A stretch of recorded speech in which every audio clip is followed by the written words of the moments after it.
Plus Y square plus Z square plus 2xy plus 2yz plus 2zx। दोनों के दोनों parts में हमें यही आइडेंटिटी यूज करनी है।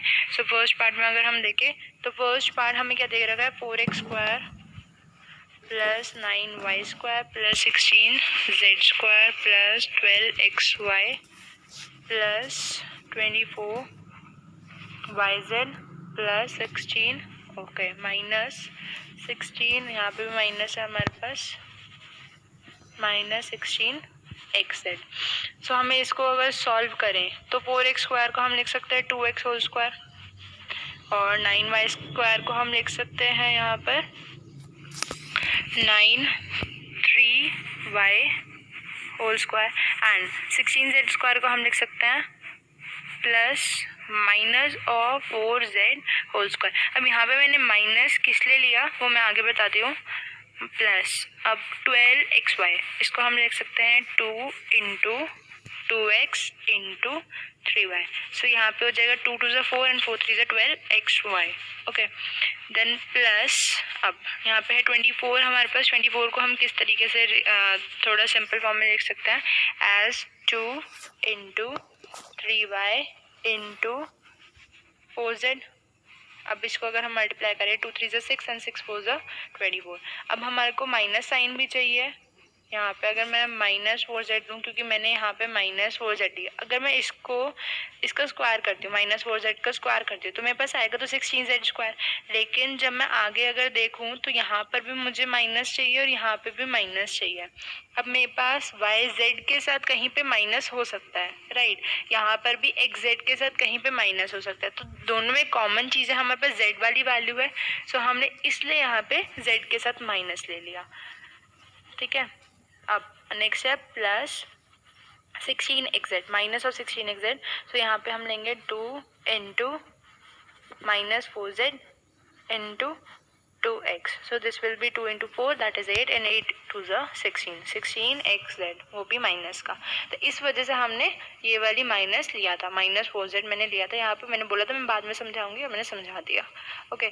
सो अब ये हमारे पास किसकी आइडेंटिटी है, दिस वाली कि X square plus Y square plus Z square that is X square plus Y square. अब यहाँ पे ए की तरह रिप्लेस करते हैं हम कि A square plus B square plus C square plus 2ab plus 2bc plus 2ca। तो हम इसको लिख सकते हैं as 2x plus 3y minus 4z whole square. तो यहाँ पे हमने इसको फैक्टराइज कर दिया और ये हमारे पास हमारा आंसर आ गया। ऐसे ही हम अपने सेकंड पार्ट पे बढ़े। अगर सेकंड पार्ट क्या है हमारे पास, सो सेकंड पार्ट है हमारे पास as 2x square plus Y square plus 8z square minus 2 root 2 xy plus 4 root 2 yz minus 8xz। अब यहाँ पर भी हमें उसी तरीके से लेना पड़ेगा जैसे हमने ऊपर लिया कि यहाँ पे किसी एक चीज़ के पास माइनस जरूर होएगा कि ए बी और सी की टर्म में से किसी के पास माइनस जरूर होएगा राइट। अब यहाँ पे अगर हम देखें एक्स वाई है और यहाँ पे एक्स जेड है, कॉमन क्या है यहाँ पे एक्स, तो मतलब एक्स वाली टर्म के पास माइनस होना है। सो यहाँ पे हम लिख सकते हैं 2x का होल स्क्वायर अगर हम लिखें तो यहाँ पे हम लिख सकते हैं रूट 2x का होल स्क्वायर। अब माइनस लेना पड़ेगा हमें यहाँ पे प्लस y का होल स्क्वायर और 2z स्क्वायर 8z स्क्वायर को हम अगर होल स्क्वायर की फॉर्म में लिखना चाहे तो कैसे लिखेंगे 2 रूट 2 z होल स्क्वायर। अगर हम इसको मल्टीप्लाई करेंगे 2 रूट 2 का होल स्क्वायर करेंगे तो 2 into 2 4 and root 2 is 2। So this becomes 2 into 2 into root 2 that becomes 8। Then plus हम इसको लिख सकते हैं 2 into minus root 2x into Y plus 2 into minus root 2x into okay. यहाँ पे हमें y लिखना है ना कि x। तो हम पहले इस वाली थिंग को लिख लेते हैं मैंने, that is 2 into minus root 2x into 2 root 2z okay, then further अगर देखें तो हमारे पास एक ये वाली वैल्यू रह जाती है, तो दिस बिकम्स 2 इंटू वाई की टर्म लेनी पड़ेगी, वाई इंटू जेड की टर्म, दैट इज 2√2z।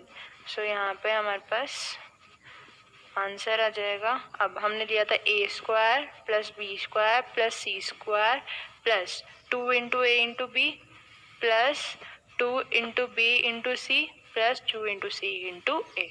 तो यहाँ पे हमारे पास आ जाएगी a that is -√2x plus b that is y and plus c that is 2√2z का होल स्क्वायर। सो यहाँ पे हमारा आंसर है। हेलो फ्रेंड्स, तो आपको वीडियो पसंद आया होगा। आई होप आपकी समझ में भी आ गए होंगे क्वेश्चंस। तो मेरी वीडियो को लाइक ज़रूर करना एंड शेयर करना। मेरी वीडियो पसंद आई हो तो प्लीज़ कमेंट ज़रूर करना। Thank you.